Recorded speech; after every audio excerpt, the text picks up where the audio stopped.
Hello दोस्तों, कैसे हैं आप सब। उम्मीद है अच्छे ही होंगे। चलिए आज हम आपको लेके आ गए हैं 2020 का, और फिर कुछ ही प्रश्न पत्र हमारे रह जाएंगे जिनको भी हम जल्दी से कवर करेंगे एंट्रेंस होने से पहले ही। तब तक आप प्रैक्टिस करते रहिए अच्छे से और अपनी तैयारी को बेहतर बनाएं। चलिए चलते हैं। क्वेश्चन नंबर 1 जो है, वायु प्रदूषण निवारण एवं नियंत्रण अधिनियम का मुख्य उद्देश्य क्या है। तो है वायु प्रदूषण के निवारण, नियंत्रण और उपशमन का प्रावधान करना, यानी ऑप्शन नंबर ए इसका सही होगा। इसका जो मुख्य उद्देश्य है वो यही है कि जो वायु से प्रदूषण होता है उसका निवारण करना, नियंत्रण करना और उसका उपशमन का प्रावधान करना। ऑप्शन नंबर ए सही है। दूसरे पे देखते हैं। क्वेश्चन नंबर 2 है, पर्यावरण संरक्षण अधिनियम के अंतर्गत पर्यावरणिक प्रदूषण की परिभाषा क्या है। तो इसकी परिभाषा है किसी ठोस, द्रव अथवा गैसीय द्रव्य की पर्यावरण में उपस्थिति जो व्यक्ति की क्षति का कारण है, यानी ऑप्शन नंबर बी इसका सही है। क्वेश्चन नंबर 3 है, वन्य जीवन संरक्षण अधिनियम के अंतर्गत किस विशेष उद्देश्य के लिए किसी वन्य जीव के शिकार की सशर्त अनुमति नहीं दी जा सकती। तो किसकी नहीं दी जा सकती। पारिवारिक एवं स्थापित हितग्राहियों में शोध हेतु।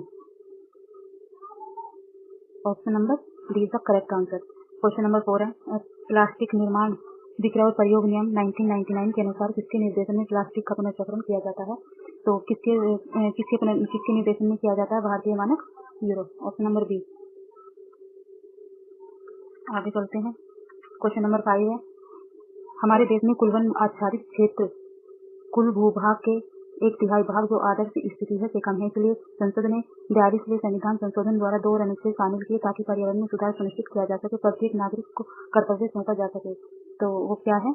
अनुच्छेद 48 है और 51A भी, यानी DPSP भी है और हमारा फंडामेंटल ड्यूटीज भी है, दोनों में। उच्चतम न्यायालय ने निम्नलिखित में से किस बात में अभी निर्धारित किया कि पूर्वगामी सिद्धांत इस मामले में लागू नहीं हो सकता, क्योंकि एक बड़ा बांध बनाने के लाभ और हानियों के बारे में भविष्यवाणी की जा सकती है और उसमें निश्चितता होती है। तो किसने किया था ये। नर्मदा बचाओ आंदोलन बना भारत संघ। Option number B.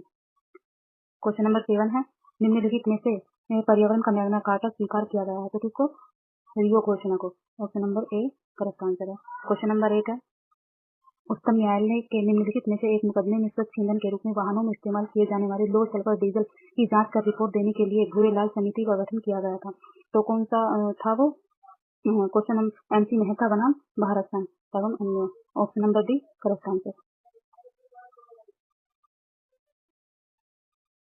Question number 9 है, पर्यावरण का संरक्षण और सुधार तथा वन और वन्यजीव की सुरक्षा निम्नलिखित में से क्या है। तो क्या है निम्नलिखित में से। राज्य का यह मौलिक कर्तव्यों में से एक है। ऑप्शन नंबर सी सही है। क्वेश्चन नंबर 10 है, निम्नलिखित में से कौन सा 2003 का यथा संशोधित वन्यजीव संरक्षण अधिनियम 1972 का मुख्य उद्देश्य है। तो मुख्य उद्देश्य है हाथियों के शिकार और हाथी दांत के अवैध शिकार को नियंत्रित करना। ऑप्शन नंबर बी सही आंसर है। संयुक्त राष्ट्र महासभा का पहला सत्र कब शुरू हुआ।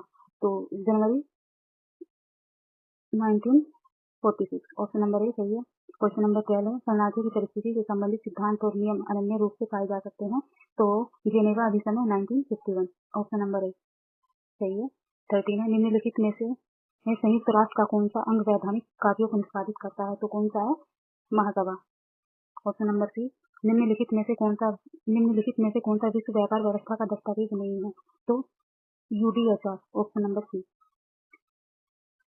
15 है, निम्नलिखित में से संयुक्त राष्ट्र चार्टर का कौन सा अनुच्छेद प्रावधानित करता है कि अंतर्राष्ट्रीय न्यायालय की संविधि अंतर्राष्ट्रीय न्याय के स्थायी न्यायालय पर आधारित है। तो ऑप्शन नंबर सी 92। 16 है, न्याय के अंतर्राष्ट्रीय न्यायालय की संविधि अंतर्राष्ट्रीय विधि के स्रोतों की एक सूची मान्य करती है। तो कौन सी सूची करती है। यह आर्टिकल 38। ऑप्शन नंबर ए। 17 है, संयुक्त राष्ट्र चार्टर 33 अनुच्छेद के अंतर्गत संयुक्त राष्ट्र सदस्य सुरक्षा परिषद के नियमों के लिए बाध्य है। तो आर्टिकल 25। Option number B. 18 है, भारतीय नागरिक जो आतंकवाद आदि के कारण कश्मीर घाटी को छोड़ने को बाध्य हुए और दिल्ली में रह रहे हुए हैं, वे क्या है शरणार्थी की परिस्थिति नहीं पा सकते। Option number B. 19 है, अंतर्राष्ट्रीय न्यायालय का बजट अनुमोदित किया जाता है। तो किसके द्वारा किया जाता है अंतर्राष्ट्रीय का जो बजट है वो अनुमोदित। महासभा द्वारा। ऑप्शन नंबर ए। राष्ट्रीय जा सकती है। तो राष्ट्रीय किससे जा सकती है। स्वेच्छा से त्याग द्वारा। 21 है, वह करार जिसके पक्षकारों में से एक या अधिक के विकल्प या तो विधि द्वारा परिवर्तित है किंतु अन्य पक्षकार या पक्षकारों के विकल्प नहीं। तो कैसी संविदा है वो। शून्य करने संविदा है। वचनात्मक निबंध का निम्न एक वाद है, तो कौन सा वाद है? दिल्ली क्लोथन जनरल मिल्स लिमिटेड बनाम भारत संघ। क्वेश्चन नंबर 23 है, ए उस अभियोजन को जो उसने लूट के बारे में बी के विरुद्ध संसित किया था छोड़ देने का बी को वचन देता है और बी ली गई चीजों का मूल्य लौटा देने का वचन देता है, तो करार शून्य है क्योंकि उसका उद्देश्य विधि विरुद्ध है। ऑप्शन नंबर सी इसका करेक्ट आंसर। 24 है, भारतीय संविधा अधिनियम 1997 में संशोधित किया है। भारतीय संविधा अधिनियम की धारा 28 को। Option number C. संविधान में दायित्व की प्रकृति में परिवर्तन को कहा जाता है, क्या कहा जाता है? ऑप्शन नंबर डी है परिवर्तन। 26 है, भारतीय संविधान अधिनियम की धारा 68 के अंतर्गत अव्यक्त क्या है? केवल चलते हैं, इन दोनों में से तो है नहीं। अव्यक्त स्वयं तथा उसकी संपत्ति दोनों के लिए उत्तरदायी है। ऑप्शन नंबर सी। सद्यम करार है नहीं। ऑप्शन नंबर सॉरी इसका जो है वो ऑप्शन नंबर बी ही सही होगा, केवल अव्यक्त की संपत्ति उत्तरदायी है। Option number B correct answer है। 27 है, सद्यम करार है तो कैसा है? शून्य। ऑप्शन नंबर सी। 28 है, भारतीय संविधा अधिनियम में समुदायों के विनियोग से संबंधित क्लेटन के वाद का नियम निम्न में से किस धारा में अंगीभूत किया है? तो किस धारा में किया है? धारा है 59। Option number B. चलत प्रत्याभूति परिभाषित है भारतीय संविधान अधिनियम की धारा 129 में। ऑप्शन नंबर बी सही है। निम्नलिखित में से कौन सा कथन सही है? प्रतिग्रहण की संसूचना प्रतिग्रहता के विरुद्ध कब संपूर्ण हो जाती है? जब वह प्रतिक्रिया के ज्ञान में आ जाती है। Option number A correct answer है। 30 कैरी फॉरवर्ड नियम को अधिकारातीत निम्नवाद में घोषित किया गया था। देवदासन बनाम भारत संघ। Option number B correct answer है। अनुच्छेद 19(2) के अंतर्गत हिकलिंग टेस्ट से संबंधित है। हिकलिंग टेस्ट से संबंधित शालीनता एवं नैतिकता से। ऑप्शन नंबर ए सही आंसर है। 33 है, भारत में राज्यों के बीच में विवाद उच्चतम न्यायालय में आते हैं प्रारंभिक अधिकार क्षेत्र के अधीन। ऑप्शन नंबर बी सही है। 34 है, महिलाओं को पंचायतों में आरक्षण भारत के संविधान में किस संशोधन द्वारा किया गया? तो 73वां संशोधन। Option number D correct answer है। 35 है, भारत का राष्ट्रपति अपने त्याग पत्र किसे सौंपता है? उपराष्ट्रपति को। ऑप्शन नंबर बी सही है। संविधान सभा की प्रथम बैठक हुई थी 9 दिसंबर 1946 को। Option number A the correct answer. 37 संविधान सभा के संवैधानिक परिमर्दाता कौन थे? तो Pandit Lal Jawahar Nehru. Option number B सही है। वर्तमान लोकसभा है तो ऑप्शन नंबर डी 38 जो। चलिए देखते हैं, अब आगे चलते हैं। 39 है, संविधान का निम्नलिखित में से कौन सा संशोधन अधिनियम एक व्यक्ति को 2 या अधिक राज्यों का राज्यपाल नियुक्त करने का अधिकार देता है? तो 7वां संशोधन। Option number D. 40 है, निम्न में से किसने भारतीय संविधान की उत्प्रेक्षिका प्रस्तावना के प्रारूप को बनाया? तो Pandit Jawaharlal Nehru. Option number B correct answer है। 41 में 7वां उत्तराधिकार के साथ एक कंपनी विधिक व्यक्ति है।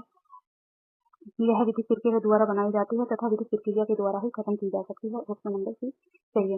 सार्वजनिक कंपनी बनाने के लिए कम से कम व्यक्ति चाहिए, तो कम से कम 7 व्यक्ति चाहिए। Option number B correct answer है। कंपनी का अधिकार पत्र इनमें से संगम अनुच्छेद। ऑप्शन नंबर ए।